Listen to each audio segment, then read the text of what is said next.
This is Raghupta. Welcome back to our channel.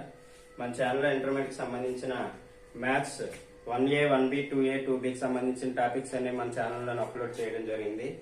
ఈ మధ్య కొంచెం బిజీ వల్ల కొంచెం డిలే అయ్యింది.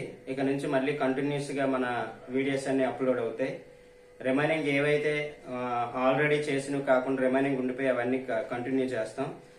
వీటితో పాటు ఆబ్జెక్టివ్ కూడా కంటిన్యూ చేస్తాం. కింద డిస్క్రిప్షన్ లో మన లింక్ కూడా ఫార్వర్డ్ అవుతుంది. దాన్ని మీరు ఓపెన్ చేసి మొత్తం మీకు ఏ టాపిక్ కావాలంటే ఆ టాపిక్ ని చూడొచ్చు. 7 మార్క్స్ 4 మార్క్స్ 2 మార్క్స్ ఇండివిజువల్ గా మనకి వీడియోస్ చేయడం జరిగింది. నెక్స్ట్ కంటిన్యూస్ కంప్లీట్ అయిన తర్వాత వెంటనే మనం ఆబ్జెక్టివ్ లెవెల్ బిట్స్ కూడా చేయడం జరుగుతుంది. ఈ రోజు మన కాన్సెప్ట్ ఏంటంటే కాంప్లెక్స్ నెంబర్స్. దీని నుంచి మనకి ఒక 4 మార్క్స్ అనేది 4+2 4 మార్క్స్ అనేది వస్తుంది. కాబట్టి